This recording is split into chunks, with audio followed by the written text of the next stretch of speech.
पंच में चौथी खबर का केंद्रीय गृह मंत्री अमित शाह ने कोरबा की सभा में छत्तीसगढ़ की सरकार पर चुन चुनकर आरोप लगाए थे। आपको याद है कुछ दिनों पहले एक तरह से उन्होंने 2023 के विधानसभा चुनाव और 2024 के लोकसभा चुनाव के मुद्दे भी भाजपा को दिए थे।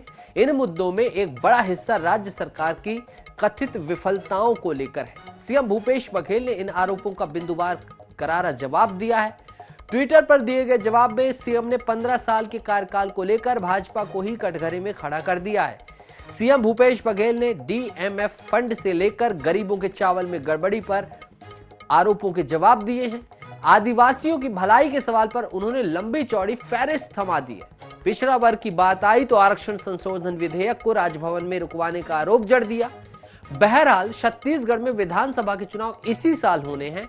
ऐसे में 15 साल बाद राज के बाद सत्ता से दूर हुई भाजपा की बेचैनी समझ में आती है। फिर चुनाव में आरोपों की बौछार और पलटवार स्वाभाविक ही है और गृह मंत्री अमित शाह के तमाम जवाब दिए सीएम भूपेश बघेल ने। आइए एक बार जल्दी से देखते हैं क्या हुआ।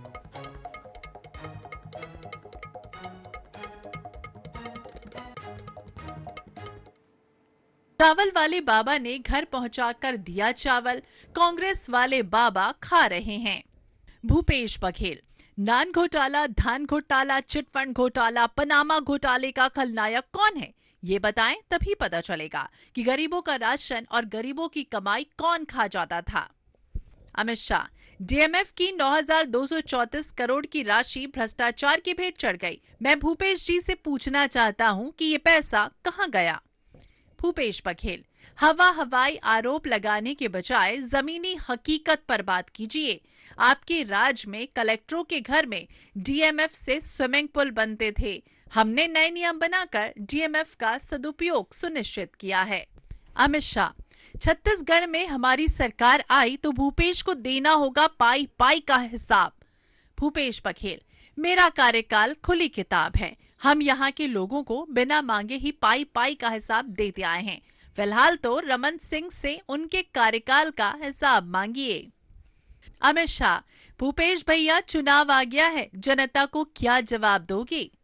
भूपेश बघेल, जनता तो जवाब आपसे मांगेगी। भूपेश ने जो काम केवल 4 साल में करके दिखा दिए, आपकी सरकार 15 सालों में क्यों नहीं कर पाई।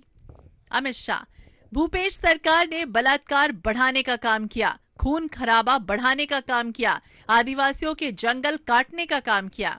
भूपेश बघेल, रमन सरकार और हमारी सरकार के आंकड़े लेकर बात कीजिए। हमारे कार्यकाल में अपराध पूरी तरह से नियंत्रित रहे हैं। अमित शाह, छत्तीसगढ़ को कांग्रेस ने गरीबी, बेरोजगारी और नक्सलवाद दिया है। भूपेश बघेल, नक्सलवाद भाजपा राज में फला फूला, कांग्रेस राज में शांति लौटी। आप गृह मंत्री हैं, आपको सारी हकीकत पता है।